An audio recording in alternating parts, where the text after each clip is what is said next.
ನೋಡಿದ್ರೆ ಗೊತ್ತಾಗ್ತಾ ಇದೆ. ಎಷ್ಟು ವೆಯ್ಟ್ ಲಾಸ್ ಆಗಿದ್ದೀರಿ ಸರ್? ಹೌದು, ಒಂದು 25 kgs ಆಗಿರ್ಬೋದು ಅಂತ ಅನ್ಕೊಂಡಿದ್ದೀನಿ.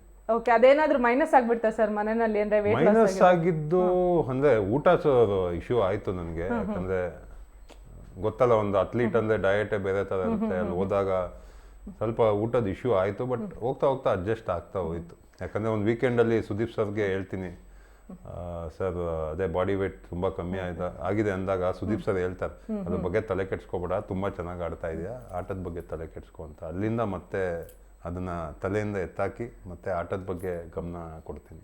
ಒಬ್ಬ ಸ್ಪೋರ್ಟ್ಸ್ ಪರ್ಸನ್ ಆಗಿ ಇಷ್ಟು ದಿನದವರೆಗೂ ನೀವು ಬಂದಿದ್ದು, ಅಲ್ಲಿ ಆಡ್ಕೊಂಬಂದಿದ್ದ ರೀತಿ ಎಲ್ಲವೂ ತುಂಬ ಚೆನ್ನಾಗಿತ್ತು.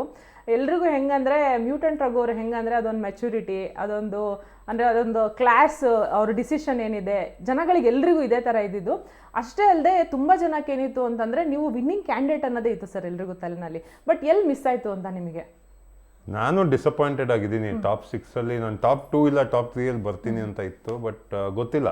But I am very proud, ಯಾಕಂದರೆ 4th ವೀಕಲ್ಲಿ ಎಂಟ್ರಿ ಆಗಿ ಫೈನಲ್ ತನಕ ಬರ್ತೀನಿ. ಆ್ಯಂಡ್ ಸುದೀಪ್ ಸರ್ ಸ್ಟೇಜಲ್ಲಿ ಕರೆದು ಇದ್ರೆ ರಘು ಥರ ಇರಬೇಕು, ಅವ್ರ ವ್ಯಕ್ತಿತ್ವ ತುಂಬ ಚೆನ್ನಾಗಿದೆ ಅಂತ ಹೇಳಿದಾಗ ನನಗೆ ಆ ಡಿಸಪಾಯಿಂಟ್ಮೆಂಟ್ ಎಲ್ಲ ಮರ್ತೋಯ್ತು.